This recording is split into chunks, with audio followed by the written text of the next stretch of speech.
Hello my dear students, last class में अपने discuss किया था बेटा centre of mass. Centre of mass के अंदर अपने पार्टिकल सिस्टम का सेंटर ऑफ मास देखा था। उसके बाद में रिजिड बॉडी बेटा किसी भी दृढ़ पिंड का सेंटर ऑफ मास कैसे आइडेंटिफाई करते हैं वो भी अपने देखा था, फॉर्मूला देखा था और उसके ऊपर बेस कुछ एग्जाम्पल भी देखे थे बेटा।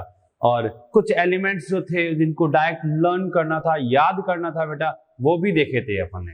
ठीक है, आज अपन बात करेंगे उन्हीं टॉपिक पे कुछ एक दो एग्जांपल्स की और फिर बात करेंगे बेटा अपन motion of centre of mass बेटा, द्रव्यमान केंद्र की गति।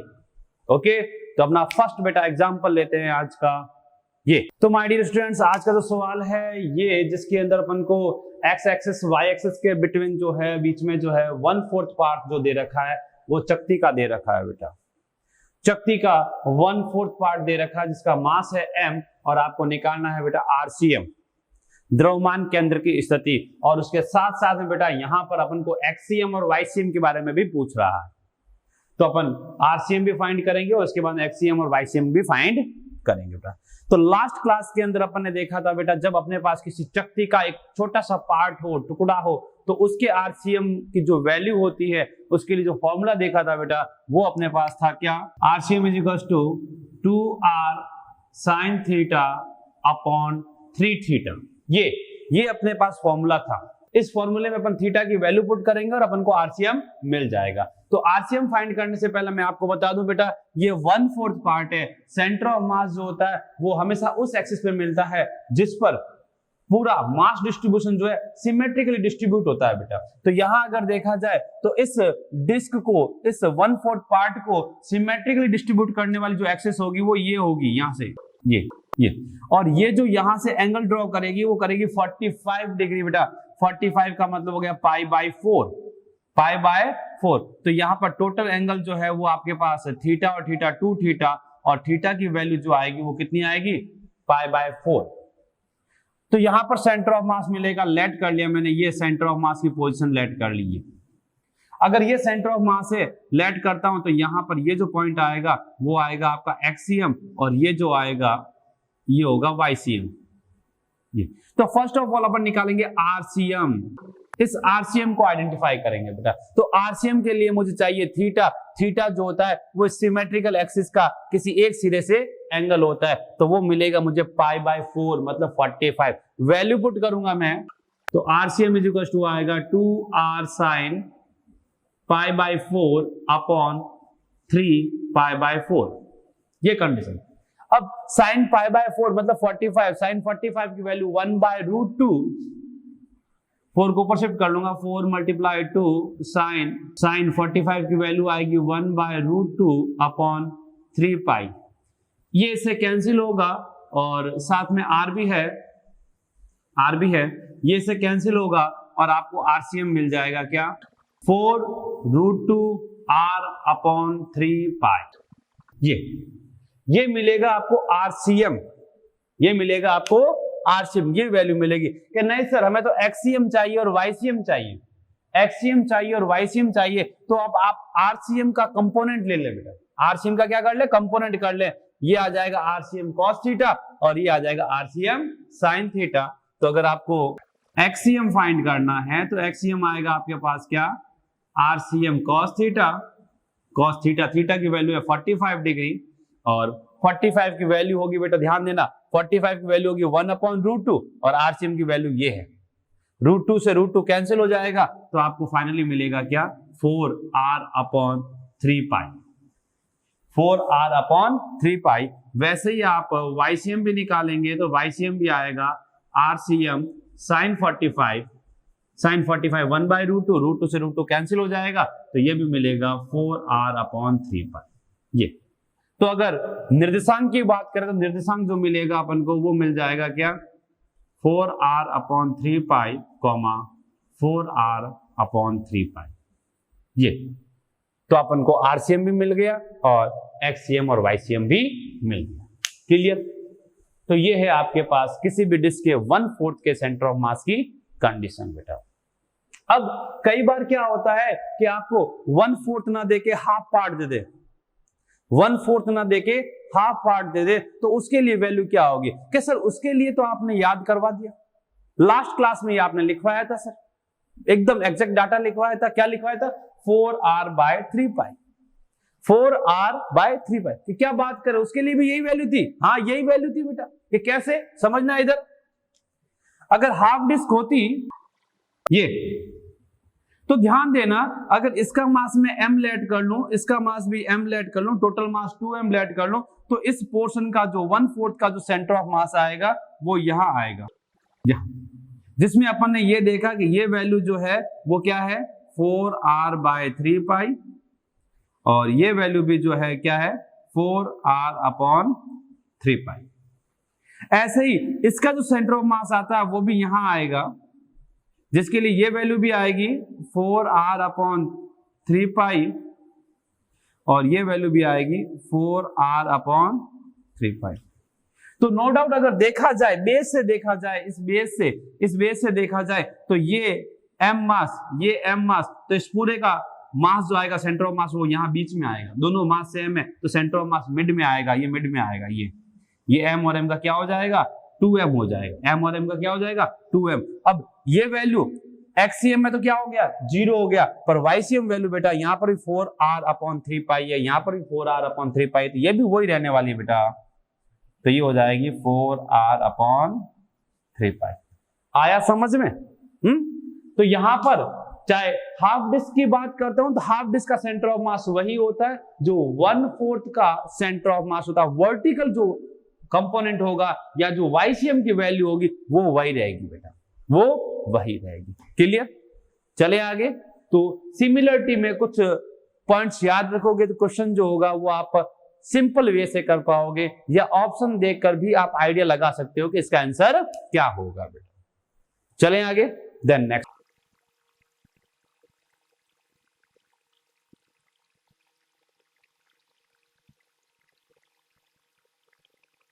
तो जो नेक्स्ट एग्जांपल है बेटा, अपने पास एक डिस्क दे रखी है, उस डिस्क के अंदर ओरिजिन पे रखी हुई है 0,0 पर, और उसके निर्देशांक भी दे रखे हैं 2 पॉइंट्स के। इट मींस इसकी रेडियस जो है वो r है, रेडियस क्या है r है। डिस्क है, चकती है, जिसका द्रव्यमान m कह रखा है, m द्रव्यमान की चकती है। चकती में से r/2 त्रिज्या की एक चकती जो है, एक चकती निकाल ली जाए तो नए सेंटर ऑफ मास की स्थिति क्या होगी या उसके निर्देशांक क्या होंगे।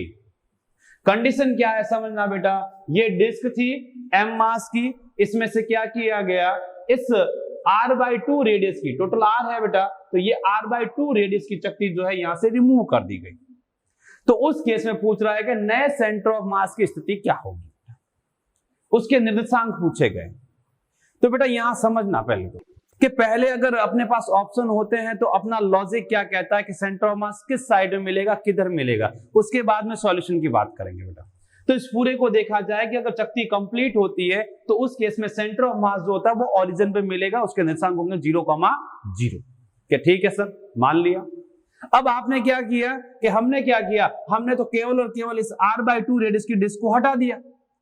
जब इस चकती को हटाया तो इस साइड का मास जो है वो क्या हो गया कि सर कम हो गया। जब मास इस साइड का कम हो गया तो मेजर मास जो है वो किधर है, इस साइड में।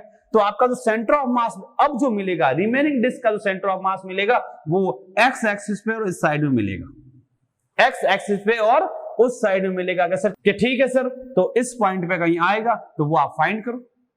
y में कोई चेंज नहीं आएगा, चेंज आएगा केवल और केवल x में। कि क्यों? क्योंकि जितना y से मास लेस हुआ है उतना को उतना y ऊपर से भी मास लेस हुआ है, तो y कोऑर्डिनेट में कोई चेंज नहीं आने वाला।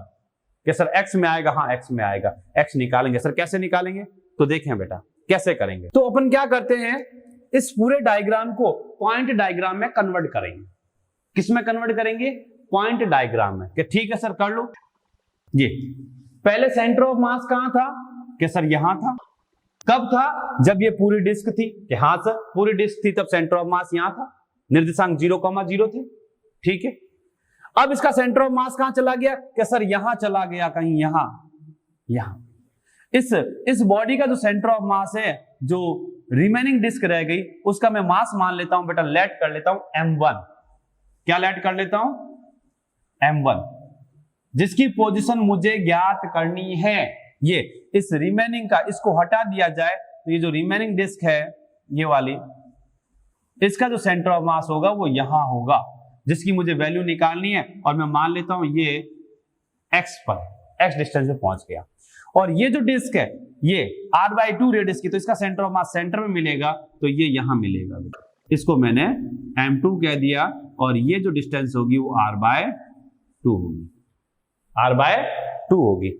इट मींस अगर इस सिस्टम को इस सिस्टम के साथ जोड़ दिया जाए, जो डिस्क निकाली वो इसमें ऐड कर दिया जाए, तो दोनों का सेंटर ऑफ मास जो आएगा वो कहां आएगा? क्या सर ओरिजिन पे आएगा। कहां आएगा? ओरिजिन पे आएगा। क्या ठीक है? तो अपन ने क्या किया, इन दोनों बॉडी को अलग अलग पार्टिकल में लैट कर लिया, और अपना इन दोनों को अगर कंसीडर करें तो सेंटर ऑफ मास वापस कहां आना चाहिए? सेंटर पे आना चाहिए। कहां आना चाहिए? सेंटर पे आना चाहिए। क्या सर अच्छी बात है, तब तो आप डायरेक्ट लिख सकते हो, अगर ये आपका सेंटर ऑफ मास है, cm है, इस पूरे सिस्टम का अगर सेंटर ऑफ मास यहां पर है, तो आप डायरेक्ट लिखेंगे क्या?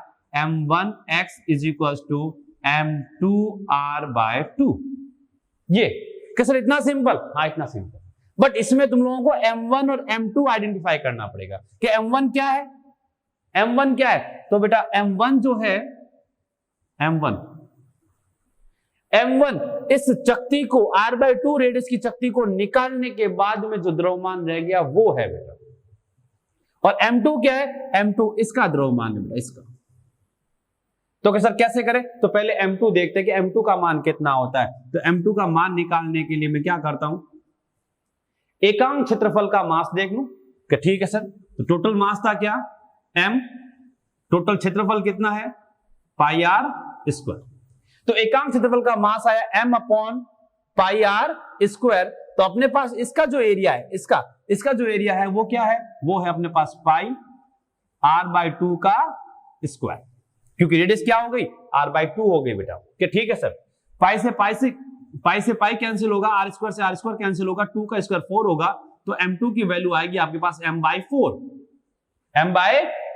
इट मीन जो डिस्क निकली है बेटा उसका मास है m/4। तो m1 का जो मान आएगा, m1 वो क्या आएगा? कैसे? टोटल मास में से m2 को माइनस कर लो, टोटल मास में से इस m2 को क्या कर लो? माइनस कर लो। तो आपके पास आएगा m - m/4, it means 3m/4। तो यहां पर ये आपके पास जो m1 लिखा हुआ है, इस m1 की वैल्यू जो है वो तो है 3m/4, और ये है बेटा m/4, ये है m/4। तो यहां पर इन दोनों की वैल्यू लिखे, लिख दो सर। कि लिखा 3m/4x is equal to m/4r/2। समझदार हो? m/4 से m/4 कैंसिल हो गया, तो आपको x जो मिलेगा, x 3 को शिफ्ट किया वो मिल गया r/6, r/6 ये आ गया। अब यहां पर गौर करने वाली बात है, आपको पूछा गया है उसकी स्थिति या निर्देशांक निकालें बेटा, स्थिति या निर्देशांक निकालें। तो निर्देशांक की जब मैं बात करूंगा, निर्देशांक की बात करूंगा, x, y लिखूंगा, तो x बेटा ये मूल बिंदु से, ओरिजिन से इस साइड में, ओरिजिन से इस साइड में, तो इसका निर्देशांक जो बनेगा वो बनेगा -r/6, 0। ये आपका आंसर आएगा, ये आपका आंसर हो जाएगा। ये हुआ क्लियर? एक बार वापस समझना बेटा क्वेश्चन क्या था और इसको सॉल्व कैसे करोगे। तो यहां पर बेटा मैंने क्या किया, सीधा सीधा कॉन्सेप्ट लगाया क्या, कि जब इस पूरे डिस्क का सेंटर ऑफ मास कहां था? कि सर सेंटर में था।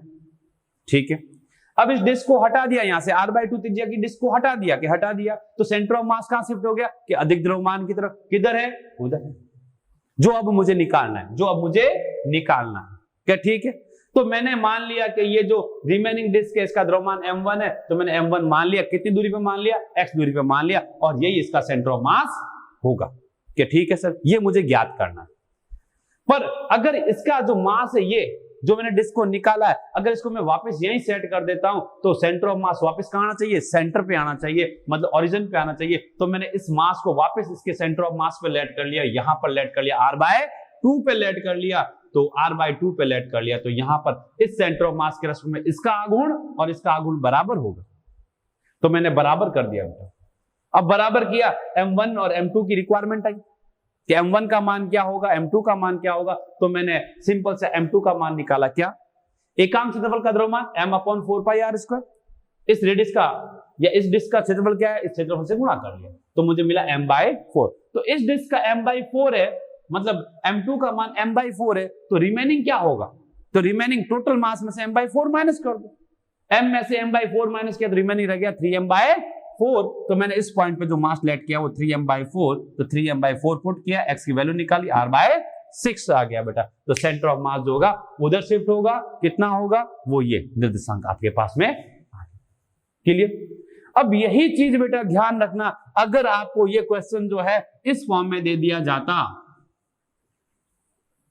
ये मास अगर मैं यहां से शिफ्ट करता, ये यहां से r/2 की रेडियस, r/2 रेडियस को रिमूव कर देता, r/2 रेडियस को क्या करता, रिमूव कर लेता, तो उस केस में सेंटर ऑफ मास बेटा इधर नीचे की तरफ शिफ्ट होता, और ये भी कितना आता, m माइनस का r/6 y में। निर्देशांक क्या होते, निर्देशांक होते 0, -r/6, r/6। नहीं सर, अगर ऐसा कर देते तो उधर से नहीं इधर से हटा देते, अगर इधर से हटाते तो ये सेंटर ऑफ मास इधर शिफ्ट होता, इधर शिफ्ट होता तो मैं लिखता क्या, प्लस का r/6, 0, और अगर नीचे से हटाते तो y में चला जाता। क्लियर। चले आगे कि सर ऐसा एक एग्जांपल और करवाओ सर, अभी देखते हैं बेटा ऐसा कैसा एग्जांपल, पर वो सॉलिड स्फीयर का देखते हैं बेटा। किसका देखेंगे, सॉलिड स्फीयर का, समझना उसको। तो बेटा नेक्स्ट एग्जांपल जो है सेम वैसा ही है, थोड़ा सा चेंज किया है। चेंज क्या किया है कि इस बार डिस्क नहीं बेटा, ठोस गोला है बेटा। कैसा है, सॉलिड स्फीयर है, जिसका मास मैंने कैपिटल M लेट किया है, इसकी भी रेडियस कैपिटल R है, कैपिटल R है। पर इस बार जो यहां से गोला निकाला गया बेटा, डिस्क नहीं निकाली गई है, ठोस गोला है, ठोस गोले में से r/4 त्रिज्या का, r/4 त्रिज्या का y एक्सिस के अलोंग एक छोटा सा गोला जो है इसमें से रिमूव कर दिया गया है। तो आपको निकालना है सेंटर ऑफ मास, द्रव्यमान केंद्र की स्थिति निकालनी। तो नो डाउट बेटा इसमें देखा जाए इस y एक्सिस में, क्योंकि सेंटर ऑफ मास जो आएगा वो किधर आएगा, y एक्सिस के अलोंग आएगा। कि सर y एक्सिस के अलोंग क्यों आएगा, क्योंकि यहां से ये मास रिमूव कर दिया गया है, तो इस तरफ मास कम हो गया, उस तरफ मास ज्यादा हो गया, तो सेंटर ऑफ मास y पे शिफ्ट होगा, सेंटर ऑफ मास जो होगा वो y पे शिफ्ट होगा। कि ठीक है सर आपने कहा, हमने मान लिया, पर कितना होगा, तो उसको देखो अगेन इस क्वेश्चन को मैं पार्टिकल सिस्टम में कन्वर्ट करके ही करूंगा। कि सर कैसे करोगे, देखना इधर। तो ये जो सिस्टम है, सिस्टम को मैंने वापस प्लॉट कर दिया ऐसे, ये समझना कि सर क्या समझे, इस पूरा जो इस गोले को निकालने के बाद में, इस गोले को निकालने के बाद में जो सेंटर ऑफ मास आएगा वो यहां आएगा, यहां इस पॉइंट पे, तो मैं लेट कर लूंगा सेंटर ऑफ मास यहां, और इसका जो सेंटर ऑफ मास आएगा वो यहीं आएगा बेटा, इसके सीधे ये यहां, ये कि सर इसका मास कितना, लेट कर लो, अभी निकाल लेंगे, m1 है, m1, पर इसकी यहां से दूरी कितनी, दूरी, तो डिस्टेंस अगर देखनी है आपको, तो ये डिस्टेंस जो आएगी वो कितनी आएगी, कि सर ये r/4 है, यस, ये r/4 है, यस, ये कितनी r/2, तो टोटल कितनी हो जाएगी, r/2 plus r/4, it means 3r/4, ये 3r/4। Okay clear. अब यहां पर ये जो मास है, रिमेनिंग मास, इसको निकालने के बाद में वो है m2, पर उसका मान कितना होगा, तो वो तो बेटा y अपन को निकालना पड़ेगा, y निकालना पड़ेगा, और y निकालेंगे वही अपना आंसर है। ये अगर ये बॉडी और ये वाला मास अगर अपने इन पॉइंट्स पे होंगे, तो सेंटर ऑफ मास जो मिलेगा वो मुझे यहां मिलेगा, यहां पर, ये, क्योंकि इस ब्लॉक को यहां पर रखने पर और इसको यहां पर रखने पे मेरा ये पूरा गोला बनता है, गोला बनते सेंटर ऑफ मास सेंटर में पहुंच जाना चाहिए। कि ठीक है सर, पहले m1 और m2 निकालो, m और m2 मिलेगा तो अपन वैल्यू पुट करके सॉल्व कर लेंगे बेटा। तो यहां पर m1 की बात करें, m1, तो m1 के लिए इस बार मेरे पास आयतन है, इसलिए मैं निकालूंगा घनत्व। क्या लूंगा, घनत्व। तो गोले का जो घनत्व है, घनत्व बराबर होता है द्रव्यमान बटा आयतन, आयतन है बेटा 4π3πr3, ये, और मेरे पास जो छोटा वाला गोला उसकी त्रिज्या r/4, तो मैं लिखूंगा क्या, 4/3πr/4 का cube. Clear, 4/3 r3 4/3 r3 cancel हो जाएगा, तो आपके पास रहेगा m/4 4 की पावर 3। 4 की पावर 3 का मतलब हो गया 4 इंटू 4 इंटू 4, 16 इंटू 4 64। ये आएगा m/64। तो m1 की वैल्यू आ गई m/64। तो बेटा बात करूंगा मैं m2 की, तो m2 क्या होगा? m2 है बेटा रिमेनिंग मास। तो इस पूरे m में से इसको हटा दो, m2 आ जाएगा बेटा। टोटल मास में से m/64 को हटा दो तो आपको मिलेगा क्या? 63m/4। 63m/64। ये क्या ठीक है सर? आपने कहा तो मान लिया। m1 आ गया, m2 आ गया। ये तो इन दोनों की पोजीशन के लिए सेंटर ऑफ मास सेंटर में होगा, तो इसके सापेक्ष आघूर्ण जो होगा इसका और इसका बराबर होगा। तो मैं लिखूंगा क्या? m1 अपॉन ये 3r/4 is equals to m2 multiply y। m1 की value m/64 multiply 3r/4 is equals to m2 की वैल्यू 63m/64। y की वैल्यू आइडेंटिफाई करनी है, y की वैल्यू फाइंड करनी है। तो ये m/64 कैंसिल आउट हो गया। आपको चाहिए y, तो y की वैल्यू आएगी आपके पास में क्या? 3r/63 multiply 4। 63 मल्टीप्लाई 4 ये आएगी आपके पास 3r/252। ये YCM की वैल्यू। तो अगर इसके कोऑर्डिनेट्स की बात करता तो कोऑर्डिनेट्स में सिंपल सा लिखता मैं क्या? x की वैल्यू 0, y की वैल्यू लिखता 3r/252। ये क्लियर? तो सेंटर ऑफ मास जो होगा वो शिफ्ट होगा ऊपर की तरफ, पर बहुत ही कम। चलें आगे। तो ये आपका नेक्स्ट एग्जांपल हो गया। तो ऐसा कोई भी कॉन्सेप्ट देते हैं तो आप उसको सिमिलर इसी पैटर्न को यूज करते हुए करें, बहुत ही इजी भी हो जाएगा। कैसे होगा वापस देख लें बेटा, कि जब भी किसी बॉडी को बाहर निकाला जाता है तो सेंटर ऑफ मास डिस्टर्ब होता है, ओरिजिन से शिफ्ट होता है। कि ठीक है सर, उस बॉडी को अगर वापस वहीं मान लें तो सेंटर ऑफ मास वापस सेंटर पे आता है। कि ठीक है सर, तो यहां पर क्या करना है कि जो बॉडी आपने निकाली और जो रिमेनिंग बॉडी है उनको पार्टिकल सिस्टम बना ले। जैसे ये निकाली तो इसको पार्टिकल सिस्टम m1 मान लिया, और जो रिमेनिंग बॉडी है उसको मैंने पार्टिकल सिस्टम m2 बना लिया। पर m2 कहां होगा मुझे नहीं पता, इसके लिए मैंने वो निकाल लिया जिसकी मुझे शिफ्टिंग वैल्यू फाइंड करनी है। जबकि जो पार्टिकल रिमूव किया है उसके लिए आपको डिस्टेंस पता होगी, और इन दोनों का सेंटर ऑफ मास सेंटर में लैंड करते हुए इसको सिंपलाइज कर लो, आपको वैल्यू मिल जाएगी। क्लियर?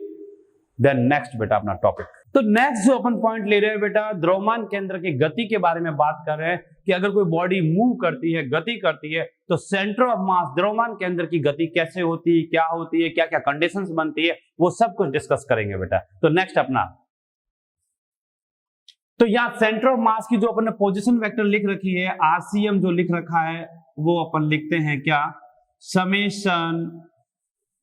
आरसीएम जो लिखते हैं अपन, वो लिखते हैं अपन m1 r1 vector, m2 r2 vector and so on, mn rn vector upon में m टोटल। m टोटल मतलब टोटल m ऐड कर।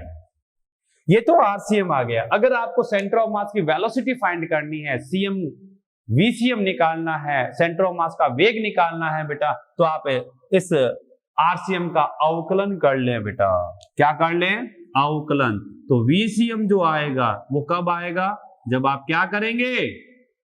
इस आरसीएम का अवकलन करेंगे। क्या करेंगे? अवकलन। डिफरेंशियल किया टाइम के रेस्पेक्ट, जब डिफरेंशियल करूंगा टाइम के रेस्पेक्ट में तो वेरी होगा कौन? केवल पोजीशन वेक्टर बेटा, r1 वेक्टर, r2 वेक्टर, ये वेरी करेंगे, बाकी सब कांस्टेंट। तो यहां इसको लिखने का जो वे आएगा वो कुछ इस प्रकार से आएगा बेटा, m टोटल ही रहेगा, उसमें कोई चेंज नहीं आने वाला। यहां पर ये m1 रहेगा, ये जो बनेगा वो बनेगा dr1 vector upon dt, m2 dr2 vector upon dt and so on. आप लिखोगे mn drn vector upon dt। ये कंडीशन मिलेगी। या फिर आप इसी को थोड़ा सा देखें तो dr अपॉन dt जो होता है वो v होता है, पर यह है dr1 वेक्टर अपॉन dt, तो ये रिप्रेजेंट करेगा v1 को, ये रिप्रेजेंट करेगा v2 को, और ये रिप्रेजेंट करेगा vn को। तो आप लिखेंगे vcm is equals to m1 v1 vector m2 v2 vector and so on mn vn vector upon m total.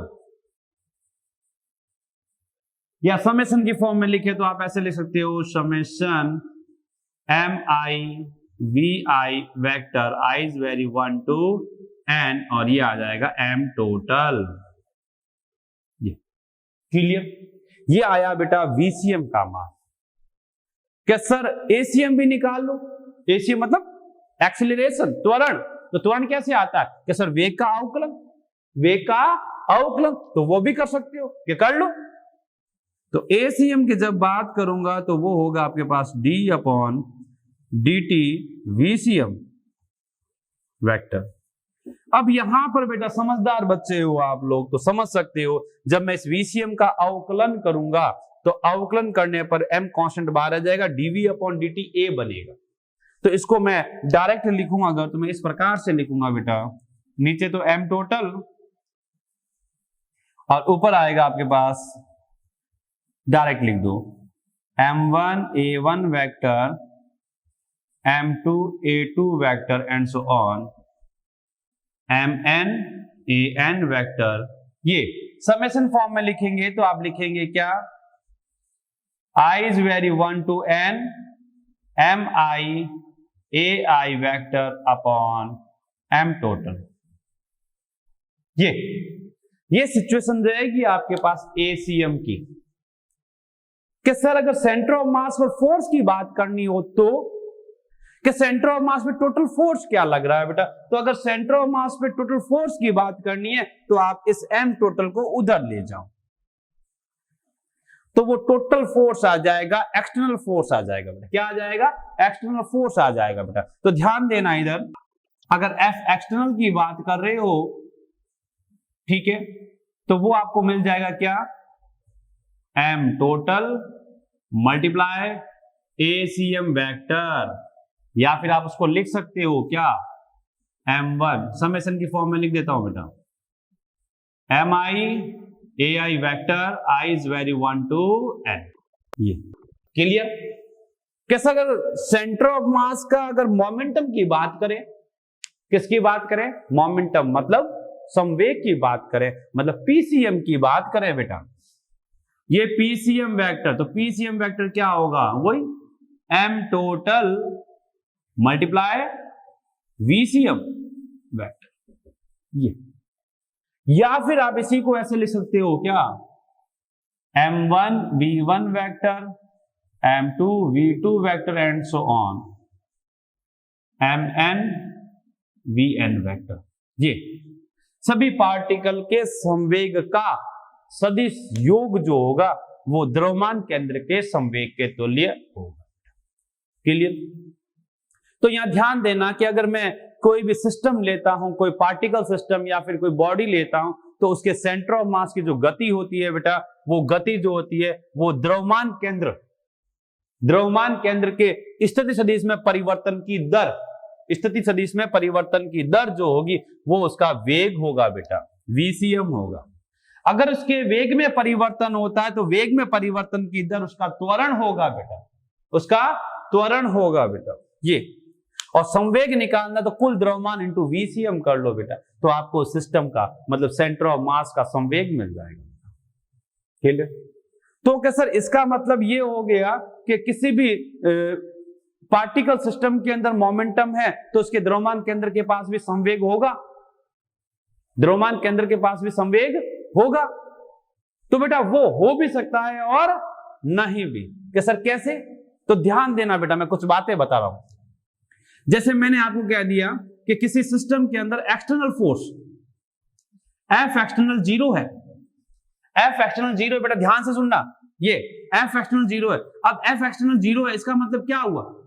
इसका मतलब तो ये होगा बेटा, ध्यान से देखना, F एक्सटर्नल को जनरली लिखा जाता है क्या, d अपॉन dt, और यहां लिखूंगा मैं PCM वेक्टर।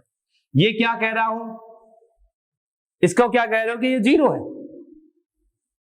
ये 0 कब होगा? जब PCM क्या होगा? कांस्टेंट होगा। PCM वेक्टर क्या होगा? कांस्टेंट होगा। जब पीसीएम कांस्टेंट होगा इट मीन संवेग में परिवर्तन जीरो, संवेग में परिवर्तन जीरो।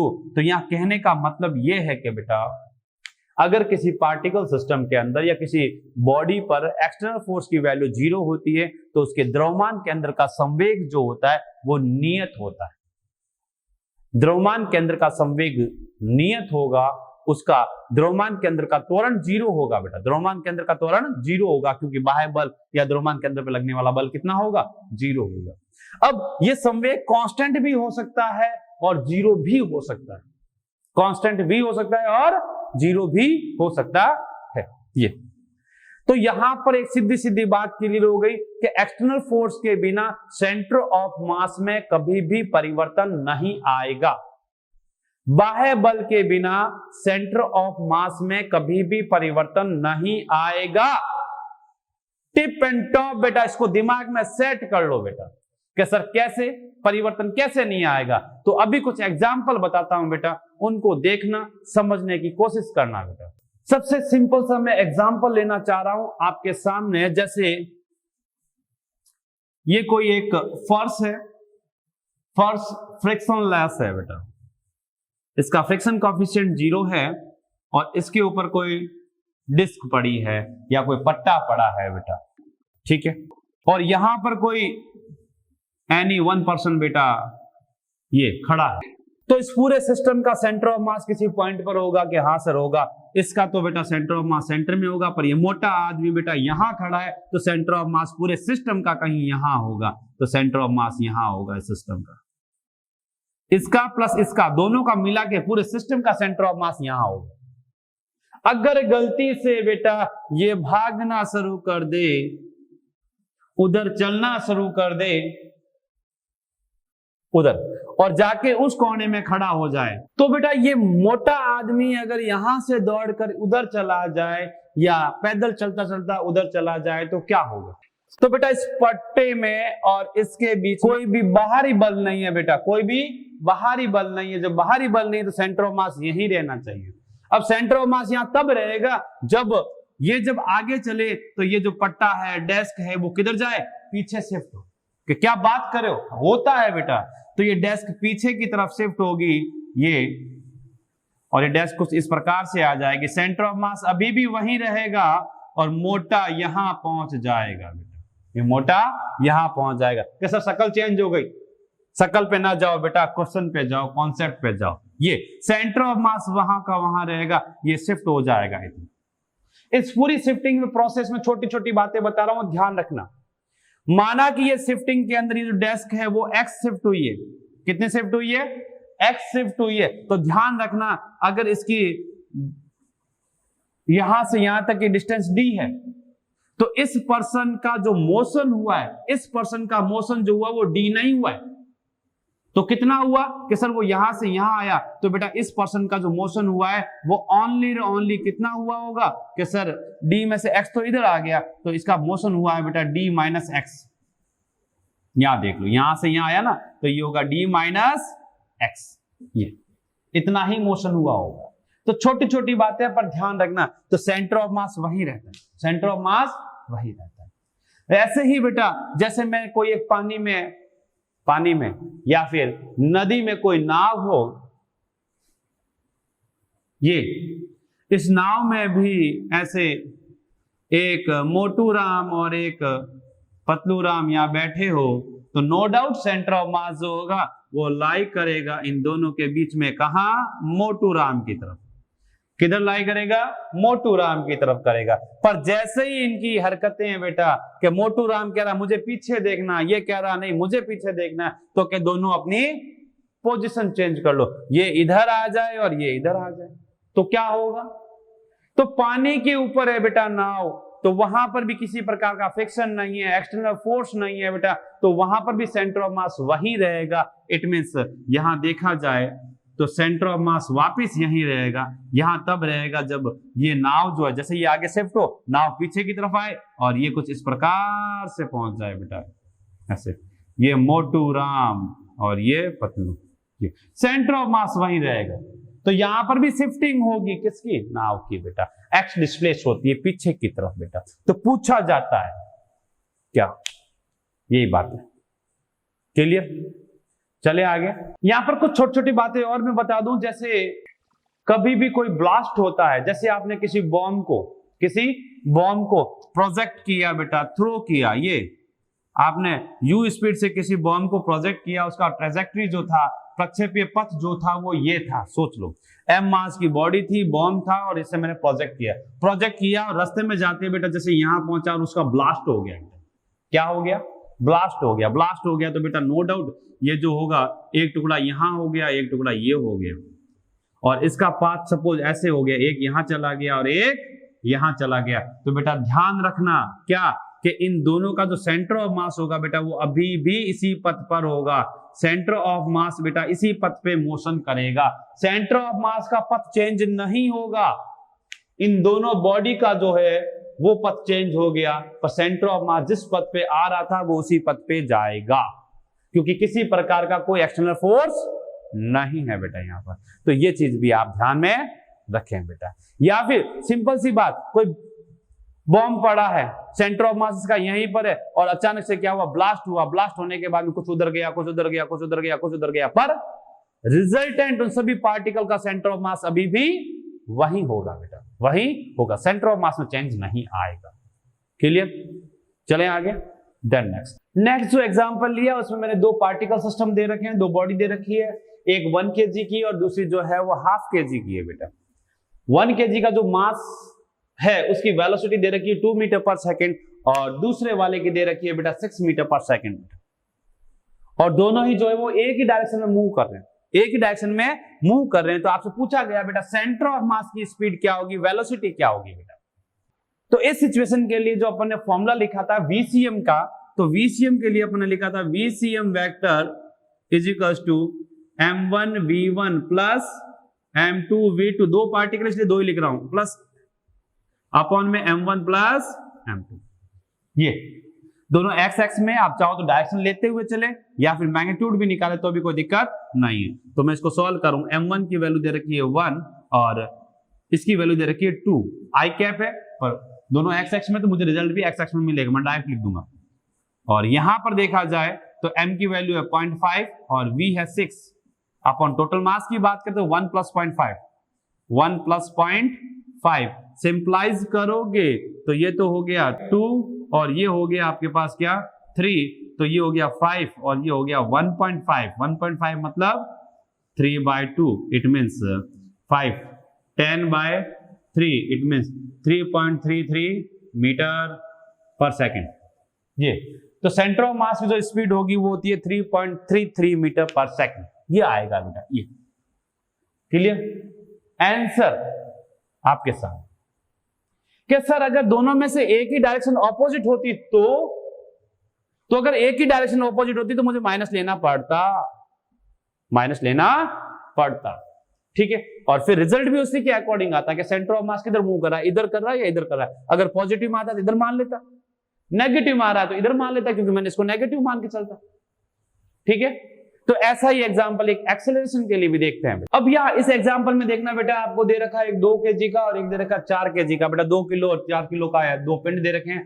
इसका जो दे रखा है वो दे रखा है 1 मीटर पर सेकंड स्क्वायर, मतलब एक्सेलरेशन दे रखा है बेटा ए, और इसका भी ए दे रखा है 2 मीटर पर सेकंड स्क्वायर।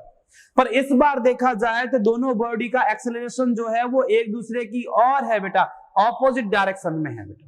जब ऑपोजिट डायरेक्शन में है तो एक्सेलरेशन के लिए एसीएम के लिए अपन फॉर्मूला यूज करते हैं बेटा, क्या? ACM vector is equal to m1 a1 vector plus m2 a2 vector upon m1 plus m2। ये वैल्यू रख लो कि वेक्टर के अकॉर्डिंग रख लो। तो वेक्टर के अकॉर्डिंग रखे तो m1 की वैल्यू है 2 और इसकी जो वैल्यू है वो है 1 आई कैप एक्स एक्सिस में, ओके। प्लस इसकी बात करें, मास कितना है 4, एक्सेलरेशन कितना है 2, इसके लिए लिखूंगा क्या माइनस का आई कैप, माइनस का इधर माइनस का ये ठीक है। टोटल मास 2 प्लस 4 सिंप्लाइज किया तो ये 2 आई कैप और ये आ गया बेटा माइनस का 2 माइनस 8 आई कैप, आई कॉमन ले लिया बेटा, और ये हो गया आपके पास 6, तो सिंपलाइज करूंगा तो ये आएगा -6/6 I cap, it means minus I cap, minus I cap. It means जो एक्सेलरेशन आ रहा है बेटा, एक्सेलरेशन, सेंटर ऑफ मास का जो एक्सेलरेशन आ रहा है वो आ रहा है आपके पास में कितना, ACM is equal to 1 metre per second square, but किधर किधर, उधर 2 kg वाले पिंड की तरफ, इसलिए माइनस आई कैप आया बेटा। किसमें आया, माइनस आई कैप में आया। क्लियर? तो कोई भी क्वेश्चन हो, कैसा भी हो बेटा, जो अपने फॉर्मूला लिखे उन फॉर्मूलों को वेक्टर के अकॉर्डिंग यूज कर ले बेटा। आपको आप ACM निकाले, VCM निकाले, FCM निकाले, कुछ भी निकाले बेटा, सारे के सारे आएंगे, बट सारे सवाल कॉन्सेप्चुअली और कॉन्फिडेंस के साथ करने का।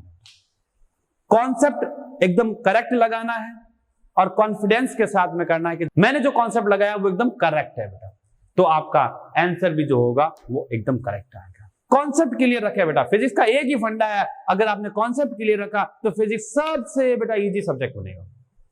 और अगर आपने कॉन्सेप्ट में कंफ्यूजन रखा, हर बार कॉन्सेप्ट में कंफ्यूजन रखा, तो आपके लिए फिजिक्स पूरा कंफ्यूजन कंफ्यूजन कंफ्यूजन कंफ्यूजन बन जाएगा बेटा। इसलिए कंफ्यूजन ना रखें, कॉन्सेप्ट को क्लियर करें। ओके, तो ऐसे ही अच्छे क्वेश्चन बेटा सॉल्व करने के ट्रिक्स समझना चाहते हैं, कॉन्सेप्ट समझना चाहते हैं, तो मेरे इस चैनल के साथ, मतलब मेरे साथ बने रहिए और अपने फिजिक्स को और स्ट्रॉन्ग करें बेटा। तो बेटा अगर वीडियो पसंद आया है, कॉन्सेप्ट क्लियर हुए हैं, तो आप जरूर बेटा इस मेरे वीडियो को लाइक करें, शेयर करें और सब्सक्राइब भी करें बेटा।